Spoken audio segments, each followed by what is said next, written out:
So first of all, we'll have Les Stratford, who's the nearest to me here, who's the chair of the Procurement SIG. So he's going to give us quite a bit of a background about the committee itself and the objectives. We'll also then move on to Timney Robinson, who's a NEC consultant. Further to that, we have both Owen and Chris from Vinci, who will give us both really sort of the benefits of using NEC3 and a case study as well to provide some evidence. What I would say is that we're going to, if you can just hold on to any questions, because once we've gone through those presentations, then we'll have a panel debate. So if you're thinking of anything for any of the gentlemen here, please note it down, make a record, and then we'll go around the room. We've got people with microphones. You can ask your questions then, and we'll get a good amount of time to have a debate between the panelists. In addition to that, online, you can also send your questions in. I'm hoping this will all work. I have Cheryl's work email address here, so I'm hoping I'll actually read out proper questions and not confidential information. So Cheryl, apologies, just stop me very quickly if I start to read out something that I shouldn't do. So without further ado, I'd like to hand over to Les, who will help us start off the proceedings. Thank you.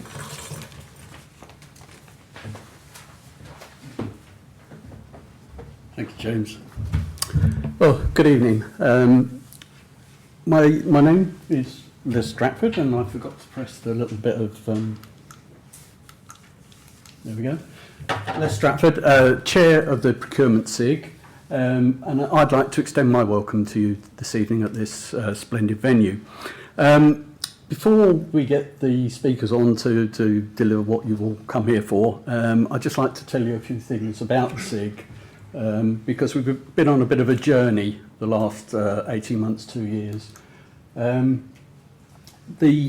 As James mentioned, John Bowen was the former chairman of the Procurement SIG, and he did a lot of sterling work over many years to promote procurement in the FM industry.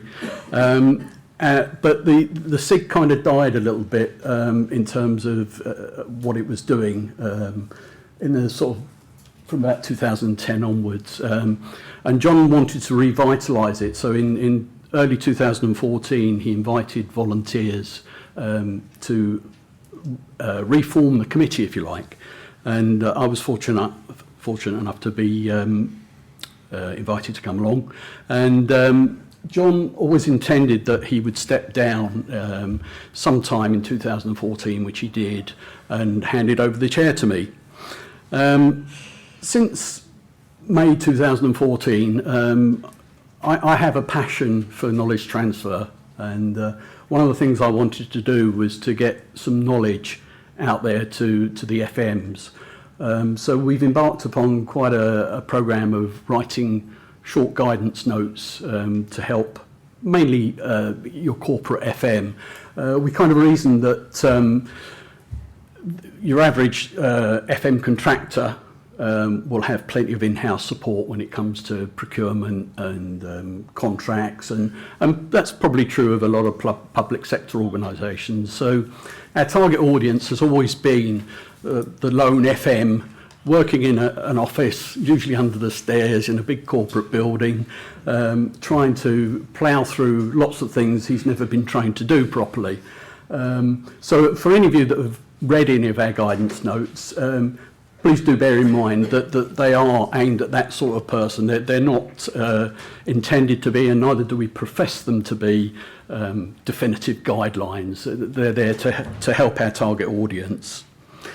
They're designed to be short, punchy, to the point, and generally with either examples or checklists at the back, so the guy sitting in the cupboard under the stairs can sort of work through and tick them and say, yes, I've done this and I've done that. We've been relatively successful. In 18 months now, we've produced 4 guidance notes that have been published, and they're nice glossy publications you can buy, or you can download them online.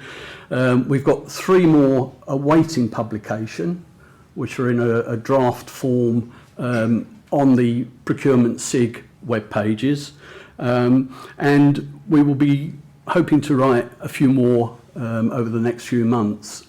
We did canvass the membership in October of last year as to what sort of topics they would like to see for guidance notes and what their preferences would be and whether they had any topics that we hadn't thought of. And we rated all the responses we've got, and I think it's fair to say that probably by early next year we'll have hit all the top 10 topics that our membership asked for.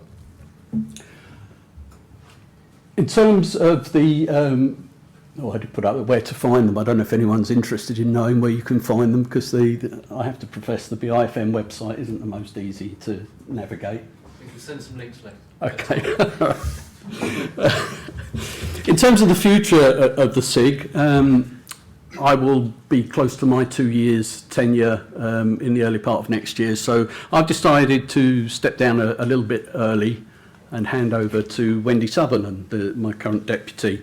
I will stay with the committee because I do want to see knowledge transfer issues ongoing, but Wendy is a far more dynamic and younger person than me, and she's the right person to take the SIG to the next level, and that's all about networking, holding events like this, and trying to build relationships with other bodies. We've already got some good communication going with CIPS, Chartered Institute of Purchasing and Supply, and we hope to have them represented at every committee meeting in the future.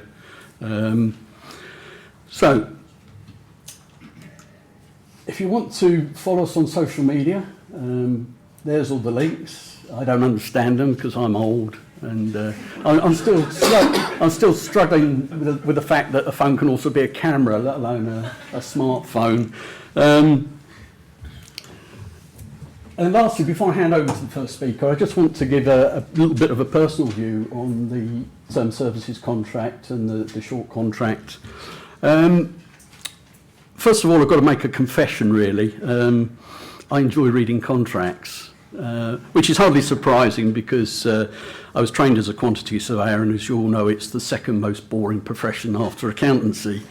I first bought a copy of the term services contract when it came out in, I think it was 2007, and I read it and praised it for my colleagues, and I thought, hey, this isn't a bad contract. It's actually written in plain English that I can understand. It's very adaptable, can be used as a main contract, as a subcontract, it can be used as a framework agreement. There's lots of dimensions to it, and at the time I thought to myself, yeah, this is really quite a good contract. And it's no surprise to me that a few years down the line it's endorsed by the BIFM and also by a number of public sector bodies like the Cabinet Office and the Crown Commercial Service. It comes, if you ever got very deep pockets and lots of money, you can buy the box set, which comes with all the guidance notes and flow charts, and they are really, really good for helping you administer the procurement process and run the contract post-contract. For ourselves, we have written a guidance note called Getting Started with the NEC3 Term Services Contract, and it's a little bit like a quick start guide when you buy your TV. You know, it just sort of tells you the very bare essentials as to how you get going. Again, it's accessible on the website. So thank you for your indulgence, and I'll hand over to the first guest speaker, Tim Nee Robinson. Thank you. Thank you. Hi. Can we move the slides on? There we go. Okay. So I'm just going to give you a whistle-stop tour of what the NEC is and the Term Services Contract. I've only got 15 minutes. I've distilled down a 4-day course into 15 minutes. Okay, so forgive me if I don't cover all the minutiae of the contract. So what is the NEC? The NEC is a suite of contracts, and it covers works, services, and supply. It's very flexible. And the flexibility enables you to choose basically any procurement strategy you want, whether it's for works, services or goods or supply of goods across the suite of contracts. It can be used throughout the supply chain as main contracts between clients and their main contractors or suppliers, or tier 1, tier 2 suppliers as well. Okay. Sort of the key features of the NEC, and they cover all the contracts, is the fact that it promotes collaborative working, and it drives the principles around sound project management in terms of the management of contracts. Okay, so the contracts are written from a perspective of defining the actions of the parties and how they interact together, and it combines that with the legal obligations required by any contract. Okay.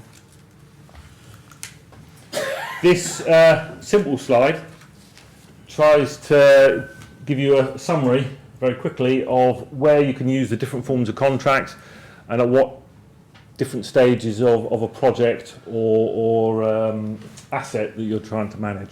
Okay. So there are 5 main contracts. There's a supply contract, there's a construction contract, there's a construction subcontract, there's a professional services contract, and of course there is the term service contract. And each of those 5 main contracts, there is a short form of those contracts that complements the longer form. Okay, and the choice between the short and long form really come down to the complexity of the project or services that you're trying to procure. Okay, complexity in terms of risk rather than value. Okay, and then of course there is a framework contract and an adjudicator's contract that sits there as well. I'm just going to briefly touch upon the TSC itself, but a lot of what I'm saying in terms of some of the key processes, procedures within the contract are common across all the NEC contracts. Okay, so the TSC contract, it's about providing a service over a period of time. Okay, so it can be used for FM, and that's clearly what it's designed to do, but it can also be used in terms of more of a framework type contract, in terms of calling off orders. Okay, it's geared towards maintaining an asset or assets, as in a number of buildings or whatever is in the buildings. Okay, it's not necessarily used and not entirely geared towards adding to that asset. Okay.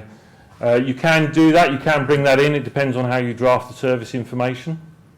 Okay, and there is an option that exists called the task order, which is, as described there, it's effectively a mini project. It's about doing a bit of work, so it's adding to an asset. Okay. In terms of the flexibility around the contracts, this is around sharing of risk, deciding how you apportion risk between the parties, and obviously relates back to how you're procuring whatever it is you're procuring. Okay, there is an option structure which provides a great deal of flexibility. There are 9 core clauses that cover the typical key provisions in terms of things like change management, paying the contractor, managing time, managing quality. Okay, there are the 3 main option clauses, and that is essentially about paying the contractor and about the financial risk and the sharing of financial risks between the employer and the contractor. Options A, C and E. I'll come back to them in a second. There's 2 dispute resolution clauses. In the UK you'd use W2, and that aligns with Housing Grants Regeneration Act. And then there are a series of secondary option clauses that you can pick and choose from to suit your procurement strategy and contract strategy. Okay, and then there is option Z, where if you need to draft additional conditions of contract, you can do and incorporate them via option Z. In terms of the main option clauses, there are 3 for the term services contract. The reason why you don't see an option B there or an option D there is because that's not used under the term services contract. They apply to the works contract, the ECC contract. For the term services contract, you can have a lump sum, which is option A with the price list. Option C, which is a cost reimbursable contract with a target or a pain gain share mechanism. And then option E, which is just purely a cost reimbursable contract. Okay. I don't intend to go through all the bits on the slide, but you can see in terms of from a procurement perspective, depending on which option you use, you need to think about how well defined your scope is of the service that you're procuring. And that will drive you down a particular path in terms of whether you use, for example, option A, C or E. Okay.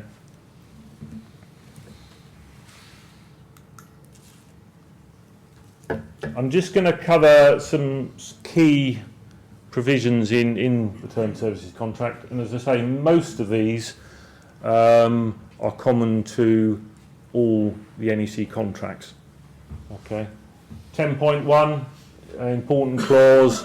It tells you who the parties to the contract are and that they are to act as stated in the contract, i.e. that to do what it says on the tin.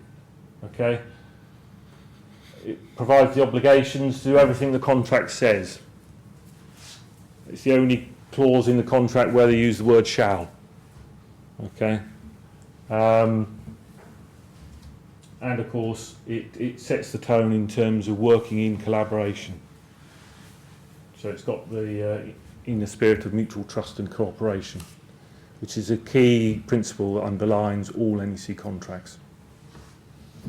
Communications are dealt with in clause 13 of the contract, and communications are key to the management of the contract in terms of all the processes sort of follow a logical step-by-step process, and they are triggered, each stage are triggered by notifications, i.e. communications.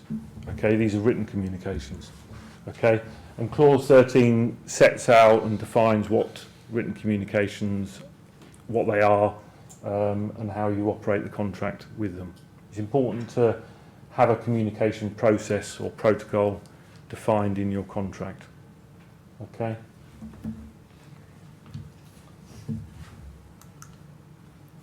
Early warnings. When the NEC contract was first published, I think this was quite seen as a very innovative system or process that was introduced into contracting. It's about risk management, not about risk allocation. Okay, it's a key process that underlines the collaborative working between the parties. Okay, and this process exists in all NEC contracts. And it's about the contractor and the service manager looking ahead, being proactive, okay, foreseeing problems and trying to manage those problems and mitigate those risks. And it's about managing project or service risk, but it's about managing risk, okay? It doesn't matter who owns the risk under the contract, but it's about working together to manage those risks, okay, to better deliver the service in this case. Involves notification of the matter. It involves calling a risk reduction meeting to discuss the issues and agree actions and decide how you're going to deal with the problem or problems. Okay. It involves a risk register, and the risk register, it's a defined term, and the risk register is used to record early warnings and record the actions that have been agreed in dealing with those early warnings. Okay? It's not about allocating risk, the risk register. It's a management tool, effectively. Contractor's plan. The contractor is required to set out his plan of how he's going to approach the service and the delivery of the service, the timing of it, when he needs things from the employer, when he's going to do things himself. There's a set of detailed requirements in terms of what information is included in the plan. Okay? And again, this is about working together. It's about being transparent between the contractor and the service manager in terms of how the contractor is going to deliver the service.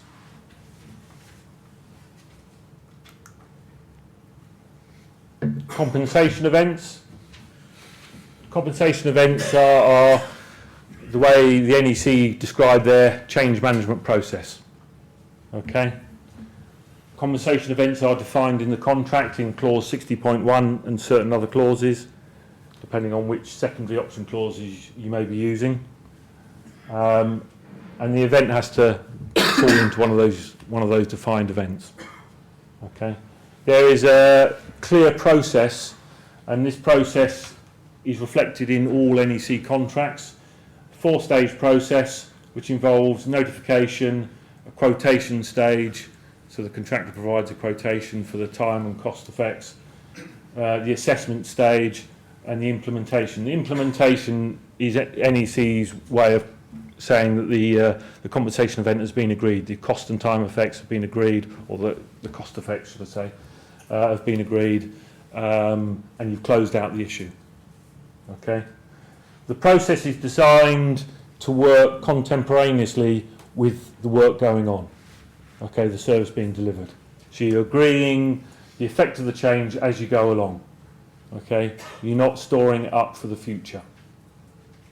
Okay, and again, it's a key element of the contract in terms of working together to resolve the effect of the change and moving on to the next issue.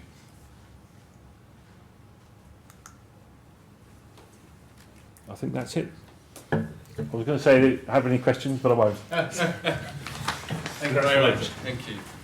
Thank you very much, Tim. I'd now like to ask if Owen Gower would come up and be our next speaker, please. Owen is the commercial manager for Vinci Facilities, and I think he'll be swiftly followed by Chris Reeves, regional commercial manager also for Vinci as well. So, thank you very much. Hi, yes, my name's Owen. I'm a commercial manager and I work for Vinci. Chris and I have purposefully split this session into two, so I'll be delivering more of the woolly type procurement stuff, and Chris will provide some more insight into how we found using the NE3 Term Service Contract and our Lincolnshire County Council contract.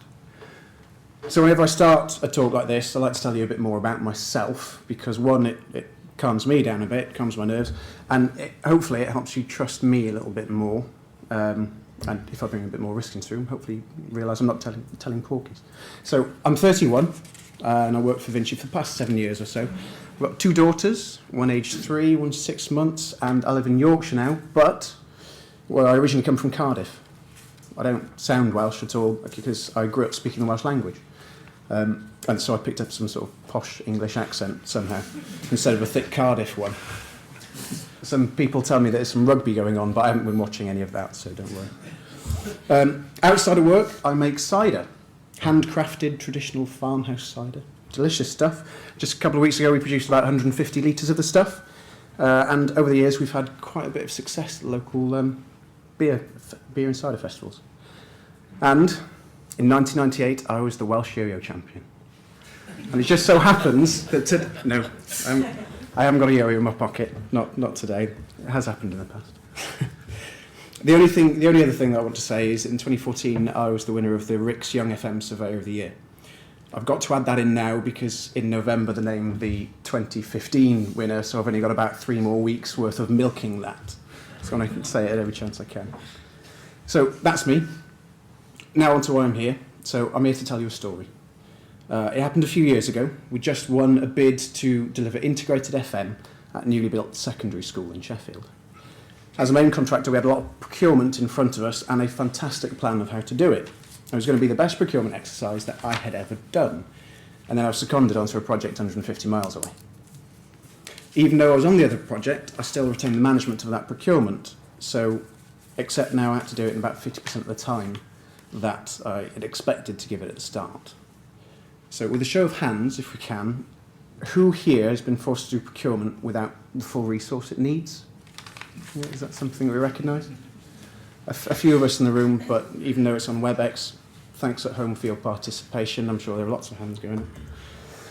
don't get me wrong, I'm not the victim in this story. I could have turned it down and carried on it, but the secondment was like a 20 million pound a year contract, and up until that point I've only controlled about £5 million worth of work. It was also a healthcare project. That's something that, you know, I've not done before, and it's a great opportunity. But you could say that for that school, I'd started off on the wrong foot. Again, out of interest, how many people would have made the same choice that I did? No, so not many in the room, but everybody at home. Well, despite my choice, I had a great desire to do the best that I could for that school. Why? Because it was a school that I had bid for. This was something that was a great win for me. And I really wanted to do it because it was a mile up the road from my house. This was potentially the school that my kids would grow up and go to when they got older.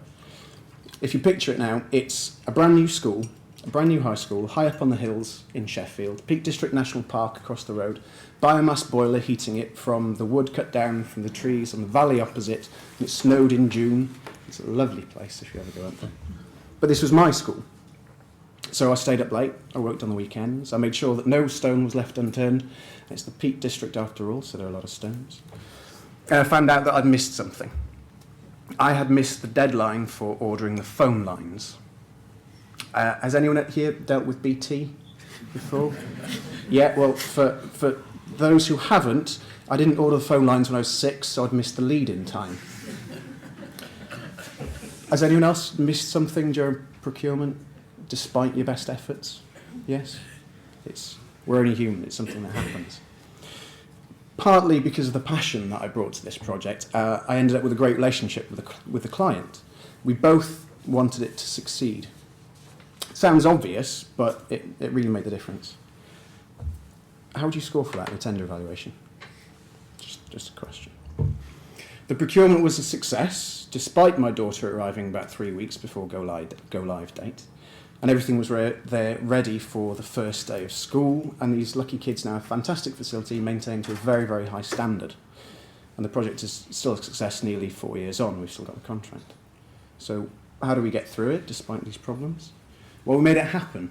We had a great team around us. So we got over the fact that I was less involved than I would have liked to have been. And we took ownership and maintained an accountable attitude. So what I mean by that is things happened because of us, not to us. That makes sense.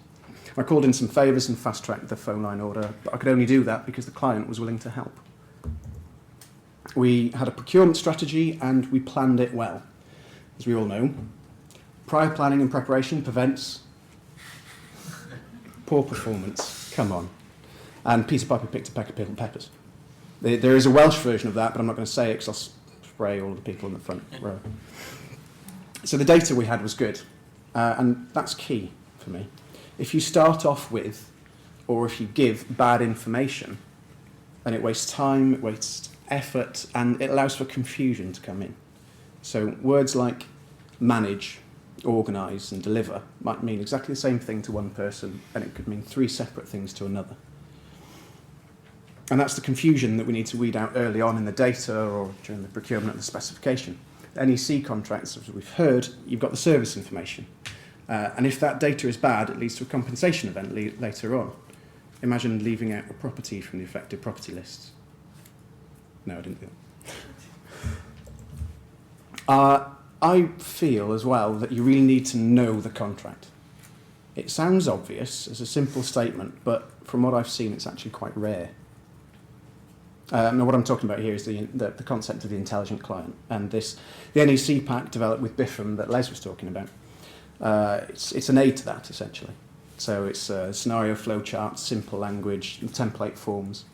It's not the be-all and end-all, but it's an aid for you to develop your understanding of the project. And they're all an aid to success, essentially. This is Bradfield School. It's the school I've been talking about. That statue in the middle, that's the public art that the kids voted for. It's called the Cloud Man, which is possibly a bit of a hint to how high up it is when we talk about the hills. The right solution is essentially different for each occasion. So when we go through all the data for the schools project, for Bradfield, I tried to keep in mind how it would be delivered when the project went live and let that guide me, essentially. Because there's no point buying something that nobody wants or isn't workable or we just don't understand, because none of us start a procurement process wanting that. At the basic level, we just have to make sure that what everyone is agreeing to is fair, deliverable, and understood, so that we give every project the best chance to succeed, so that one day you'll be proud to send your kids to this school, or to use that hospital, or to do business with that bank, or to stay out of that prison at all costs.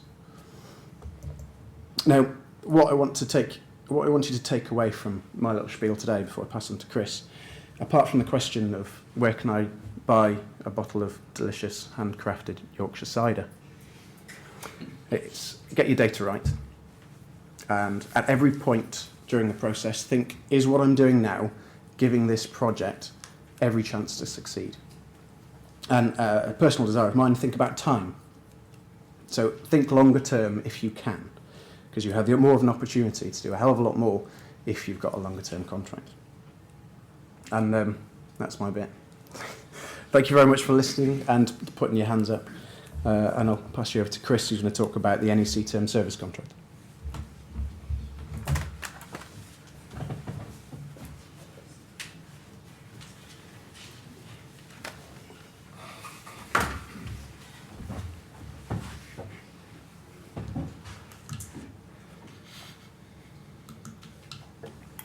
Okay, thank you, Owen.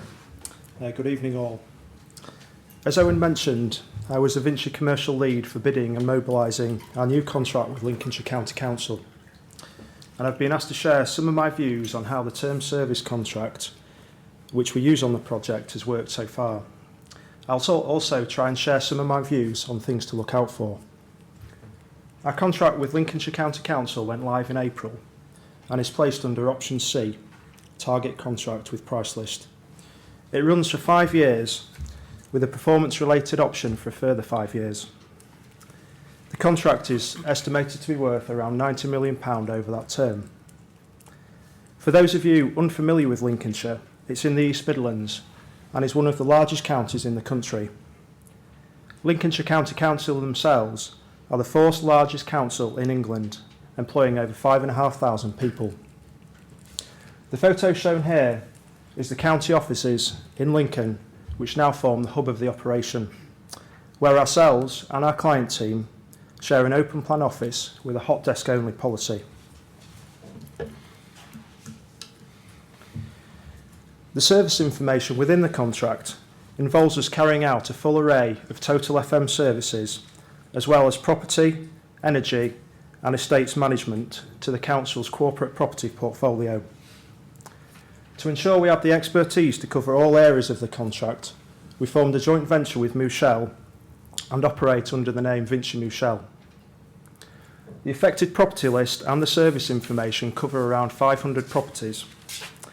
This list includes a very diverse portfolio, including 4 county offices, over 230 schools, fire stations, libraries, community centres, plus what you may consider to be some more unusual entries, such as the 2 sites listed here, Lincoln Castle and Heckington Windmill.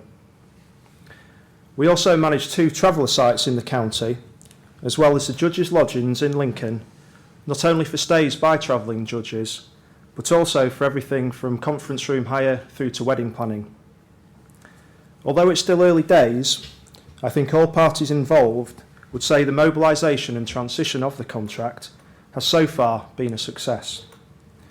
Lincolnshire County Council's Chief Property Officer, Kevin Kendall, was recently quoted as saying, for example, that the mobilisation of the contract is the best he's been through. When I was asked to do this presentation a few weeks ago, therefore, it prompted me to reflect on the journey I've been through on the contract so far, from bidding, mobilising, and now well into transition. It prompted me to reflect on whether the success to date has been down to luck, hopefully not. Was it down to the drive of all the people involved to make it a success? Definitely so, but as Owen mentioned in his talk, during the mobilisation of any contract, there's always a strong will from all involved to make a success at the start. I then started to reflect more on the structure and provisions within the term service contract we use on Lincolnshire. And looking back now, I can see how some of the terms within the contract have given us a strong framework for success and encouraged the development of good working relationships. I've therefore picked out 4 key areas within the contract which I believe have been fundamental to our achievements and the relationships developed so far. My intention is to share my views on how we, and when I say we, I'm referring to Vinci as the contractor and Lincolnshire County Council as the employer, brought the associated clause within the contract to life. So firstly, the mutual trust and cooperation clause, which Tim mentioned before. So the employer, the contractor and the service manager shall act in a spirit of mutual trust and cooperation. This is the first clause within the contract, even before the definitions.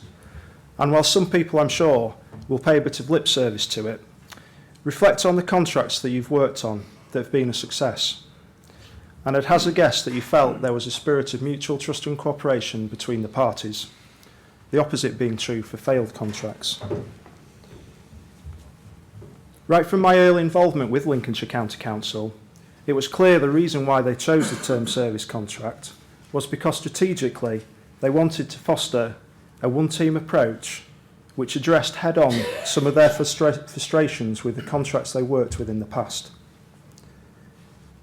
Whilst getting the right people in place on both sides with the same cultural fit for the way of working of the term service contract is important, the contract itself is pivotal.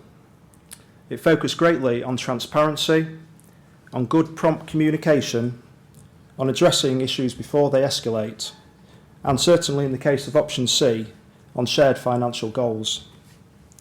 The challenge we faced was getting all members of the team at all levels built into this ethos, and we worked hard on that cultural shift during mobilisation and transition. Secondly, subcontract works. The contractor submits the proposed conditions of contract for each subcontract to the service manager for acceptance. This was an interesting one for me. I've worked on mobilising several FM contracts in my time and done lots of subcontract procurement work. But whilst there's always been key terms and conditions from the head contract that we've stepped down, I've never been through a process whereby the full content of each and every one of our subcontracts is formally approved by the employer's representative, the service manager, prior to it being placed, which is a requirement under the term service contract. Whilst I did consider using an NEC template for our subcontracts, I ruled this option out following discussions with the service manager because I thought it would work better for both of us and our supply chain if we instead looked to amend our standard Vinci conditions of subcontract, which I knew worked well at subcontract level. The reasons for this were because, in my view, the full-term service contract is perhaps too onerous in terms of the number and the timing of notices to work effectively at both main contract and subcontract level, where we have numerous subcontracts in place, all of who are at different maturity levels in terms of contract administration, whilst the short form, at least for Lincolnshire, in my view, was too short. During mobilisation, we therefore undertook an exercise to step down the relevant terms of the main contract into our standard subcontract conditions. Incidentally, NEC also states that this has to include the mutual trust and cooperation clause, but we also added terms around early warnings, compensation events, and the clauses around transparency of costs. We then held a meeting with the council's service manager and their specialist NEC consultant to present our proposed conditions of subcontract, including all the amendments. This was a really useful session for all of us, as it created an openness and transparency about how we intended to place our subcontracts, along with our procurement and pricing strategy. Only after we'd gained formal approval from the service manager did we then commence our formal tendering process. Once complete, the final terms and conditions, including all the subcontract prices, were presented to the service manager for acceptance. This process did form extra steps in the procurement process, which obviously need to be programmed in. But for me, it's a good example of how the term service contract steers both parties to the head contract to be open and honest with each other, because it drives a level of transparency at subcontract level which can very much be cloak and dagger between employer and contractor. It also ensures that the employer formally buys into what the contractor will pay each subcontractor, which under option C is the same amount as the employer pays the contractor as part of the defined cost calculation. In addition, the contractor's plan, which sets out how and when the service information will actually be delivered by the contractor, needs to be compiled and signed off by the service manager. This, along with the employer having full sight of the subcontracts, should ensure there are no surprises in how the contract is delivered and by whom. It also encourages plenty of dialogue and cooperation prior to the starting date and provides a contractual prompt for any issues or misunderstandings to be ironed out.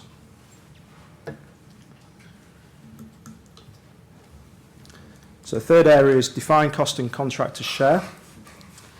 So the amount due is the price for services provided to date. The price for services provided to date is the defined cost which the contractor has paid plus the fee. The service manager assesses the contractor's share of the difference between the total of the prices and the price for services provided to date. These clauses essentially set out how the contractor gets paid under the term service contract and the mechanism for how the target cost with price list works under option C. In summary, the contract takes an open book approach with all costs covered under the definition of defined cost, i.e. people, plant, materials, equipment and subcontract costs, less any disallowed costs, being chargeable to the employer by the contractor plus a fee percentage for non-defined cost items such as central overhead and profit, but only if incurred, and this is the key bit, when providing the service. Again, this open book approach helps foster a spirit of mutual trust and cooperation between the parties that we spoke about earlier. I do, however, feel the standard definition of defined costs within the contract would benefit from further development to more clearly set out what costs should be classed as defined cost and what costs should be recovered through the fee percentage. Examples of potential ambiguity include training course fees, holiday pay and sick pay. Please also note that under clause 11 to 18, these defined costs can only be recovered by the contractor from the employer once they have physically been paid out by the contractor. This does cause cash flow issues and creates complexities in tracking when potentially thousands of different costs have actually been paid out against each one of our tasks. Moving on though, another key feature of option C is a requirement to assess the defined cost plus fee applied for against the total of the prices, effectively our tendered amounts, with the variance either positive or negative being shared between the contractor and the employer in predetermined amounts. Again, this clause has encouraged cooperation between the parties because financially we share the same goal, enjoy the same success and feel the same pain. It's also led us to work together with Lincolnshire to be as lean as possible in our joint approach. So finally, early warnings and compensation events. The contractor and the service manager give an early warning by notifying the other as soon as the other becomes aware of any matter which could interfere with the total of the prices, interfere with the timing of the service, or impair the effectiveness of the service. The following are compensation events. So whilst always good practice in FM, the term service contracts encourages both the contractor and the employer to notify each other of issues. It's the encouragement of an early warning or no surprises approach, which is then accompanied by the contractual requirement to track each one of those through to completion and dealing with any issues promptly through a risk reduction meeting, which helps build the trust and cooperation between the parties. I found that the key with early warnings on Lincolnshire was getting the culture right throughout the team so that it's second nature for individuals at all levels and on both sides of the team to be raising early warnings. Another feature of the term service contract is compensation events, essentially variations. Whilst these clauses are not radically different to different forms of FM contract, the term service contract does include a useful list of scenarios for items which are to be classed as compensation events. And these encourage a balance and fairness in the employer-contractor relationship. For example, if pre-agreed access to the property is denied by the employer, then the contractor is entitled to a compensation event to recover the cost of the wasted time. Pretty fair and reasonable, but I'm sure we've all worked on other contracts where this hasn't been the case, and which may have left you feeling as if you wanted to try and recover that cost elsewhere. Another thing NEC does well here is provide a clear timetable for managing compensation events and an 8-week cut-off for them to be raised in the first place. Again, this provides a contractual framework for variations to be dealt with, priced and agreed in a timely fashion. The challenge we faced on Lincolnshire was how to log, notify owners, track updates and close off these early warning and compensation event notices. While standalone software does exist in the marketplace, specifically designed for managing NEC3 notices such as early warnings and compensation events, we have concerns over the operational challenges of running potentially 3 different pieces of software alongside each other. One for FM, one for property and estates, and one for the NEC3 notices. We therefore took the bold decision to develop our own CAFAM system to manage the data from all 3 of these areas of the contract into a single system. This has given us one version of the truth, all trackable against a property or task order. An important factor in the development of this system was involving the council throughout. So they bought into the new system and how it operated, along with what the outputs would be. They, of course, would be using the system as well. To conclude, as I mentioned at the start, we are still very much in the early days on the Lincolnshire contract. But having reflected on why we've enjoyed a relatively successful start, I believe that the Council's decision to use the NEC3 Term Service Contract has given us a relatively simple contract framework, which has driven both parties to work together to develop good management practices, prompt communication lines, and a culture of openness and transparency. All things which you could say have led the parties to work together in a spirit of mutual trust and cooperation, which, as we reflected on earlier, is never a bad thing. Thank you. Thank you, Chris. We're bang on time.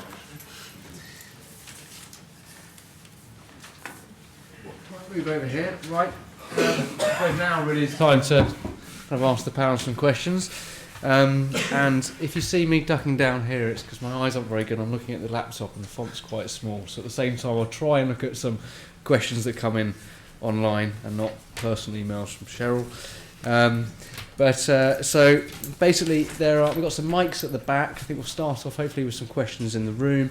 If you put up your hand nice and high, so those with the mics can see you. Please just say your name, kind of who you work for, and if your question is aimed at a particular person at the front, please say who that is for, so they know. Otherwise, everyone's going to fight between themselves. So, can I have a volunteer for a first question? Thank you very much.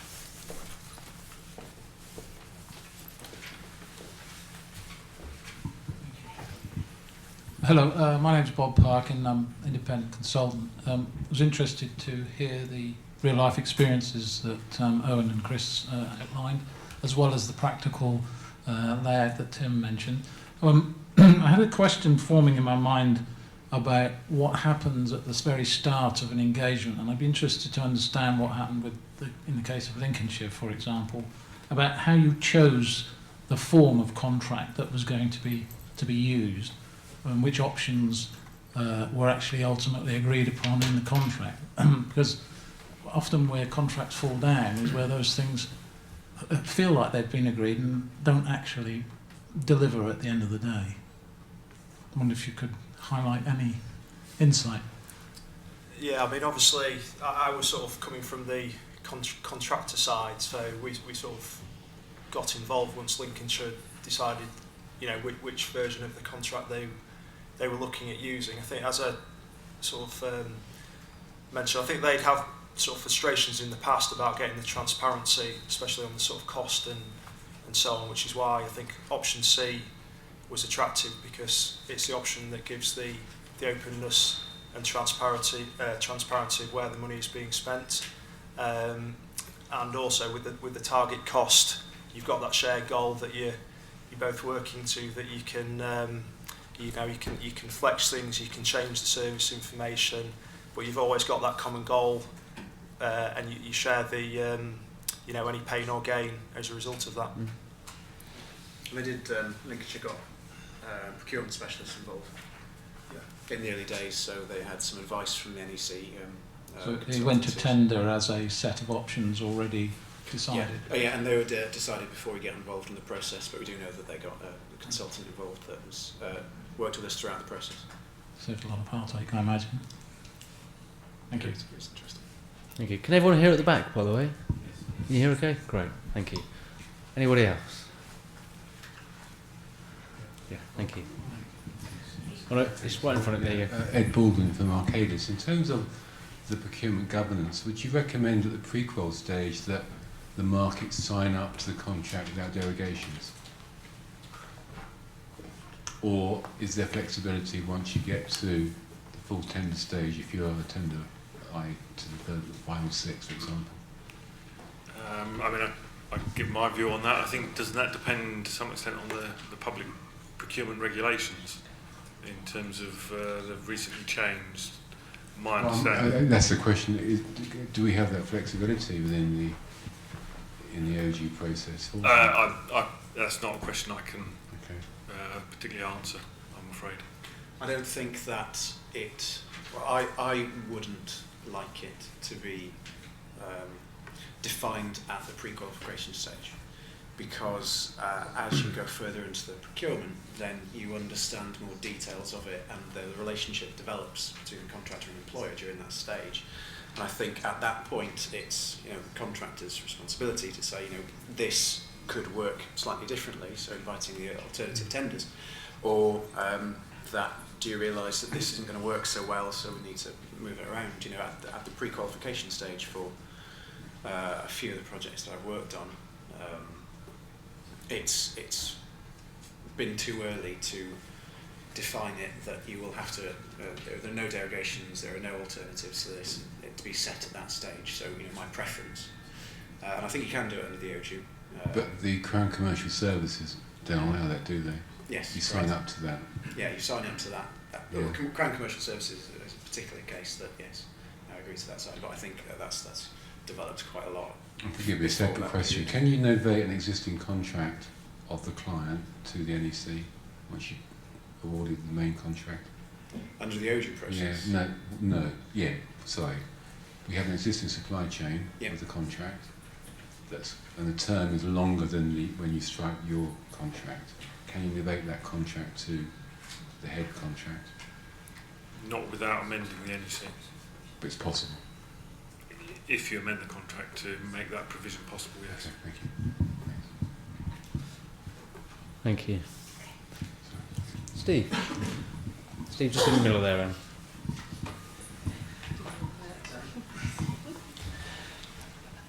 Thanks very much for a very good presentation. Steve Gladwin from Nodus Solutions. There must be something about Lincolnshire, because Anne and myself have been advising Lincoln University for the last 3 years, and Lincoln University, I think you're not might have been involved in a tender there, use NEC3 contract, and the hard services and the soft service provider after 2 years have just had that contract extended. So they're obviously doing good things.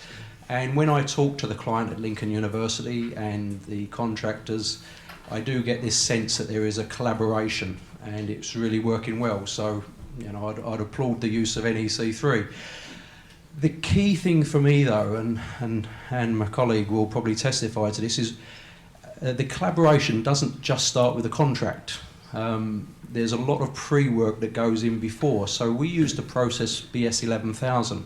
Because when I listened to the panel talking about working together, value creation, staying together. That's great when we've got the contract, but there's a lot of pre-work before. And when we looked at BS 11,000, that awareness, the vision for the contract, the knowledge, the internal assessment on both sides. So going through that process, and this is a question for Owen or Chris, going through that process, what would you have done differently to get that collaboration working maybe before even going to tender? Is this on the main contract side or the subcontract side? The main contract side. Yeah, I mean, as I say, we came in as a tendering party, so it's probably not for me to say what Lincolnshire might have done differently prior to them going out to tender. Really, we came in as a bidding contractor, and fortunately we were successful. Really, so we didn't get involved too much pre-tender as such. Really, so. What would you like to have done though? I mean, there was a few bits within the contract, you know, some of which we've spoken about today, sort of removing some of the areas of potential ambiguity, you know, defined costs versus things that aren't defined costs, and what you put in the fee, what you put in as your sort of price list. I think one of the other areas, and Owen touched on it in his talk, is about getting the quality of the information there. So we have come across, you know, a few areas within the contract, as I'm sure happens on most contracts, where the information that's issued to tenderers isn't necessarily as accurate as it could be, and that's led to us having to do a few compensation events. Now we've started the contract to bring, you know, property lists, services, etc. in line to where they should be, really. So I think if there was that collaboration, it's probably putting as much time and effort as you can to get the information, the asset information, the property list, the services that are in or out, as accurate as you can before those tender documents go out. Yeah, yeah. And I agree. I just think that once we've kind of gone through that OJU process and we've got the contract, you know, the two parties are together now, they're forced into collaboration essentially through a good contract mechanism. But I think there's probably 3 or 4 stages before that where we can start to bond the collaboration early. Just through that, as I say, that BS 11,000 process, those 4 stages before we actually get to working together, including the partner selection. I think we need to probably look at that as well, because the NEC3 contracts, I do think, facilitate that collaboration, but to me it goes a long step before that in terms of what do we want out of the contract, that vision, the knowledge, and even the assessment on both sides of the fence. Have we got the right skill sets to work in a collaboration? Because, you know, I've worked with clients, quite frankly, that there's not that culture internally of having a collaboration. Yeah. And no, perhaps some PFI contracts might be that way inclined. But yeah, I completely agree that the earlier you get involved and get into a good working relationship, the better the contract will run eventually. So pre-qualification, you know, to define it at that stage. I'm not aware of the main BS that you mentioned. BS 11,000. BS 11,000, It's building collaborative relationships. It's an 8-stage process, and I think that's a good model that we could look to with NEC3 as being that contract mechanism, because both are founded on collaborative working. Yeah. And I think it's a model that we use quite a lot as a consultancy. Yeah, it sounds positive, and a lot of the tenders that I've been involved in, when you get involved in dialogue stage, it's you know, feeling each other out and can I work with these people, that kind of. It's very important to get it nailed down at that stage. So anything that can further that collaborative working is definitely positive. And some good lessons out of Lincolnshire. Thank you. Thanks, Steve. So there's 2 of us here now, just trying to make sure the emails come through. I think everyone's being very quiet. So if you have sent questions in, really sorry. We'll hope to try and reload Outlook to see if it would work. Yes, thank you. Can you reach across, Annie? Thank you.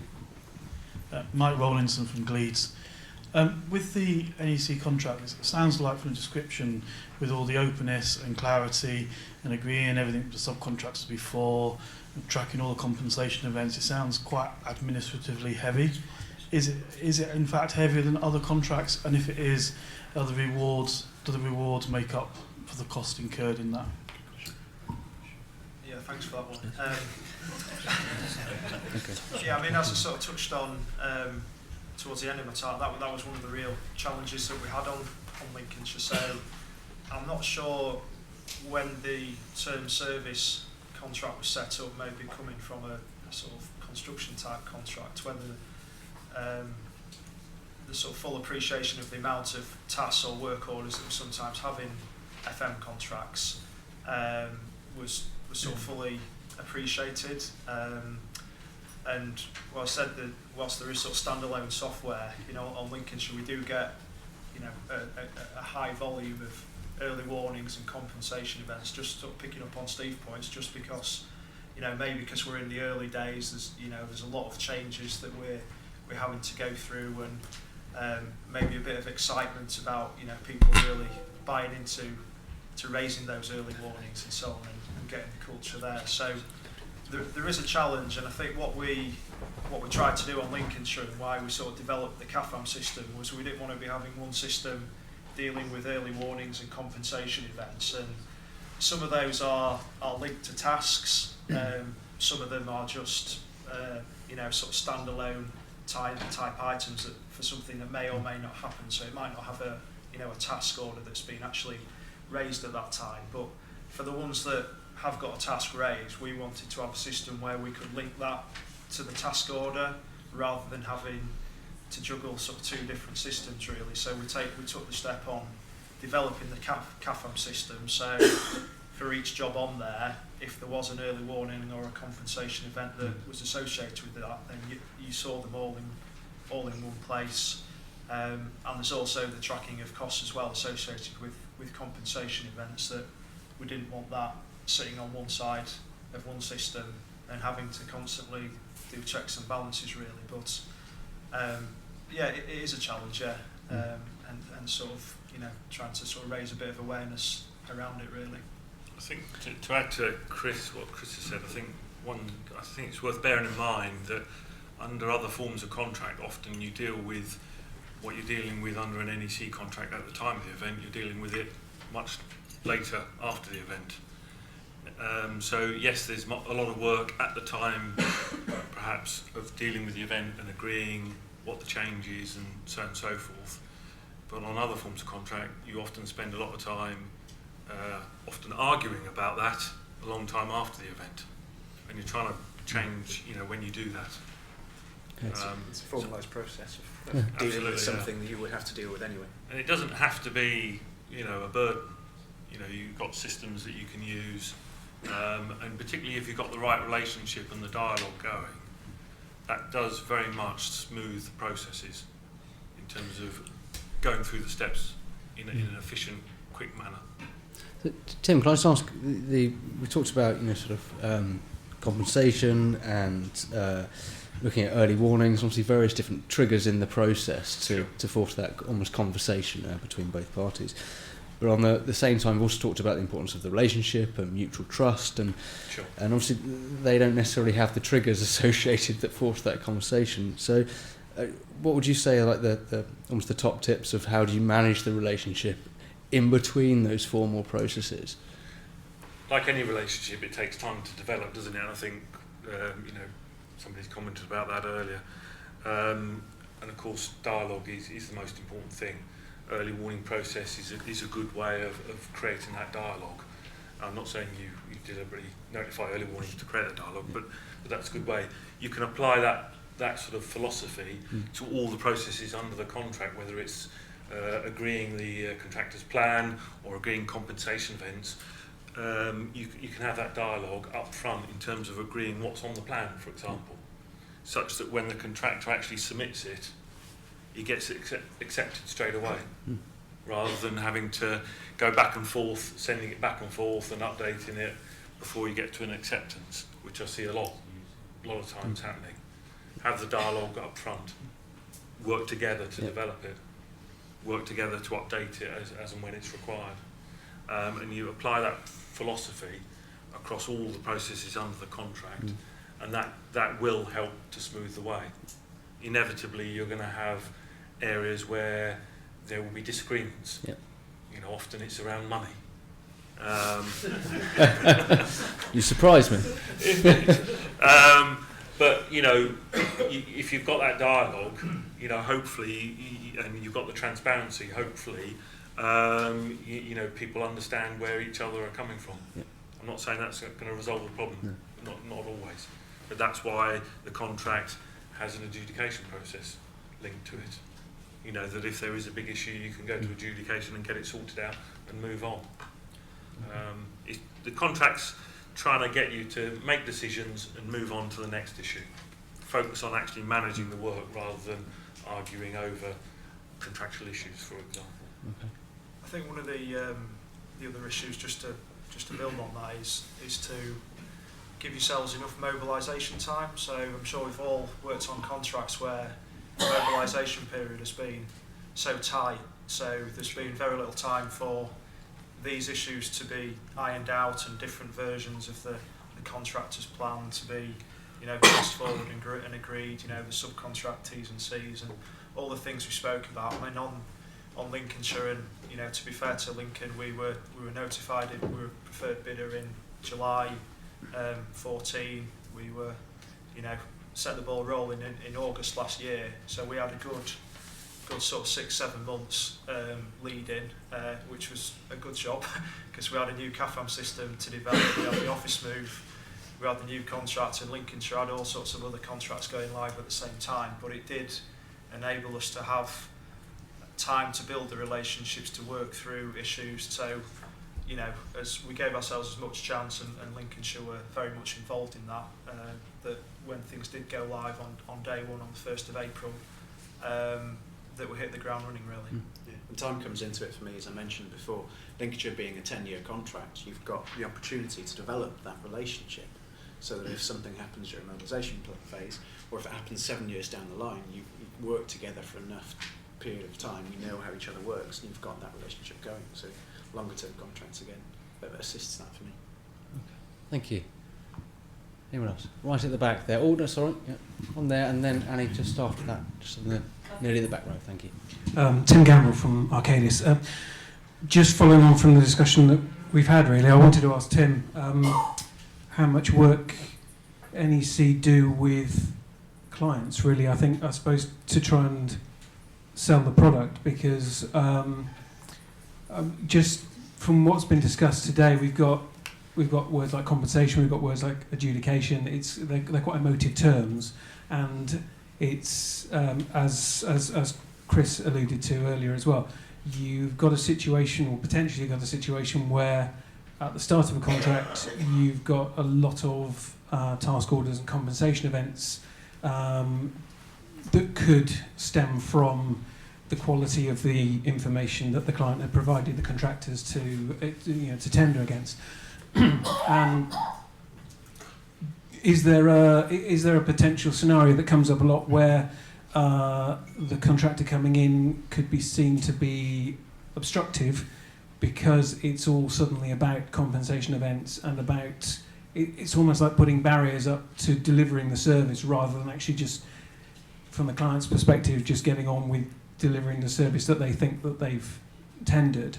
And if you guys do a lot of work at that level to make sure that the client understands, I suppose, really what they're buying, what they're, you know, and how they're getting it, so that you've not got that hurdle to developing the spirit of mutual benefit that the contract should exist within, really. Yeah, I mean, the NEC do a lot of training. They provide a lot of different training courses, and they're all excellent. They're all on the website.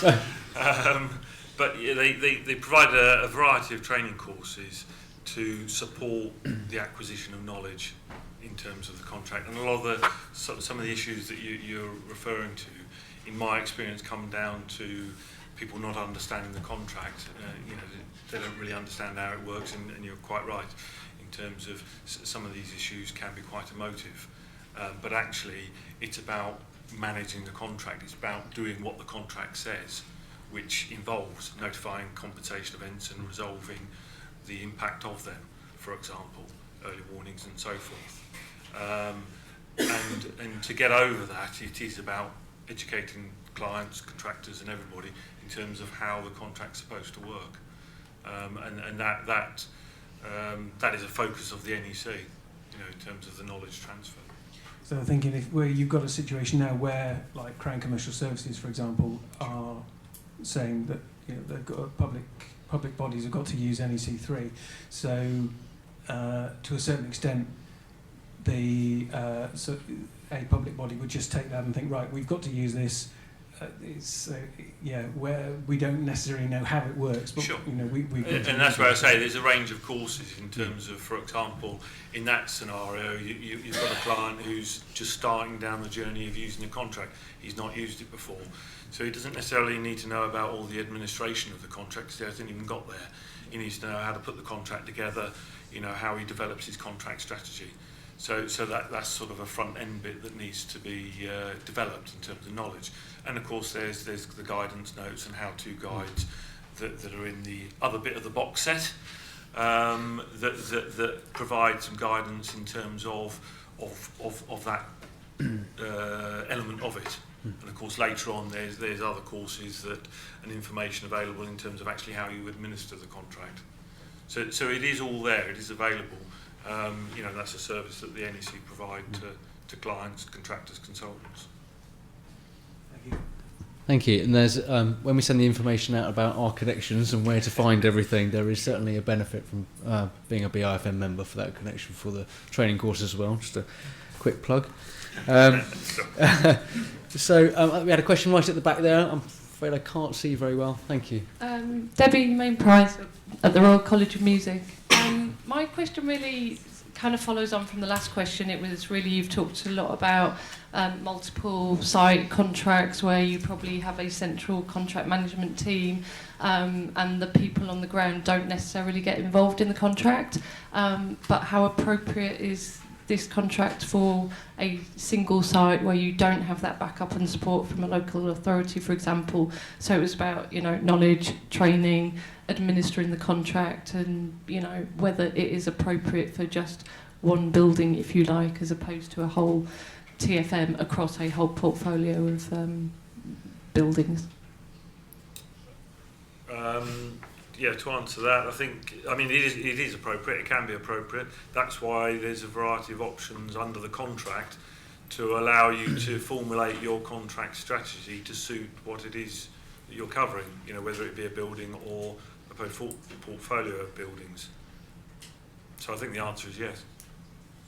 Okay. Yeah, definitely suitable. Definitely suitable. We've seen it at the large, Lincolnshire is the largest contract that we've got, but certainly at the smaller site, single site, still very appropriate. And are they administered client side through each individual site, or I'm assuming the authority kind of has a central contract management team? So for a specific college scenario where they have the one site or possibly two or three, it's done by the FM team or the kind of the bursar type role with the finance managers from that side, and with a bit of training, it's perfectly adequate to use that. There's no difference really in the way that you go ahead managing the contract. It's still the same information that you give, it's still the same process that you go to deliver the contract, and it's still the same kind of collaborative engagement that you want. Instead of having a massive client team, you just have the one client team and the same kind of side on the contractor side. Okay, thank you. I haven't got time, but let's have time for one last burning question. Has anyone got a question? Oh, if we do it quick, we can get both in. We had one at the back there. It'll be quick, I promise you. We do it, and then... Christopher Stern from Stern Consultancy. I actually just wanted to expand on that last question. I was going to ask exactly the same thing, but only to say, well, is it also relevant to specific individual service contracts within FM? So obviously FM isn't always bundled together. So might it be, I don't know, security, cleaning, catering separately? Is it actually relevant to those things? And if so, are there some that it works better for than others, and some perhaps it really wouldn't work for? I mean, I'm working with a client at the moment who is looking at that very thing in terms of a number of individual service contracts across their estate. And so the answer is yes. They're actually looking at using, for some of the service contracts, they're looking at using the short form because it's a relatively straightforward service that's being provided. It's cleaning windows. And it's not very complex, and the short form fits the bill for them. Whereas another service contract they're looking at is to do with fire safety systems, and again that's across their estate. And they're looking. They haven't actually decided, but they think they're going to use the long form, the term services contract, to deliver that service. So yes, I mean, as I say, because of the flexibility in the contract and the different options available, you can develop your contract strategy to suit whatever it is you're procuring. Even catering? I personally haven't used it on catering. I don't see why you couldn't, but maybe others have experience of that. Okay, thank you. Annie, sorry, there was a gentleman just down at the front here.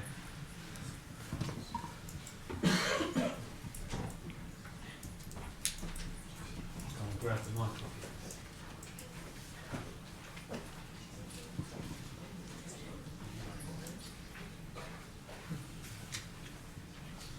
Hi, Paul Simonton from Southwark Council.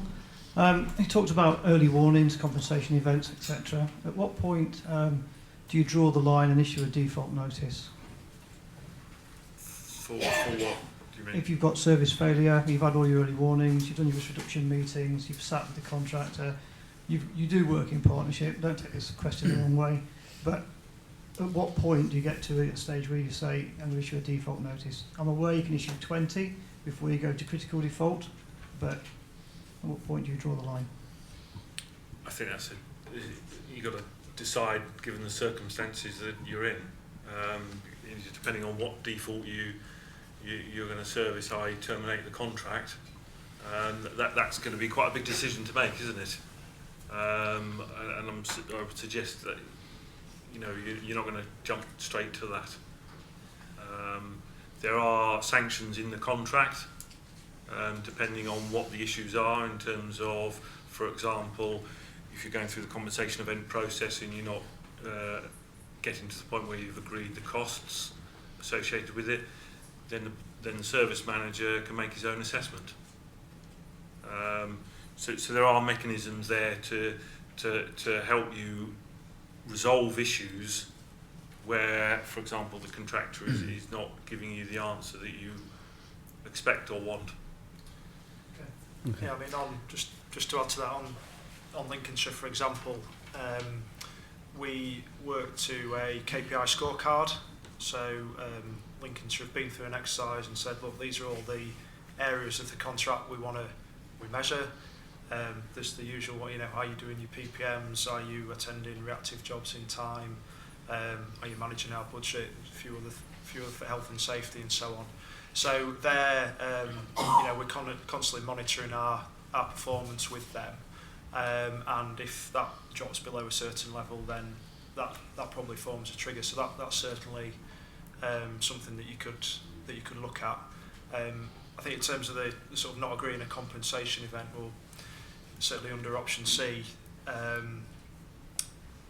all the costs are open book. So if there's some sort of mini tender or why is the price what it is, there should be visibility about why something is costing what it is, rather than that sort of cloak and dagger approach maybe that I mentioned as well, really. So there should be that transparency there, hopefully, that you don't get to a point where you can't agree a value of the compensation event.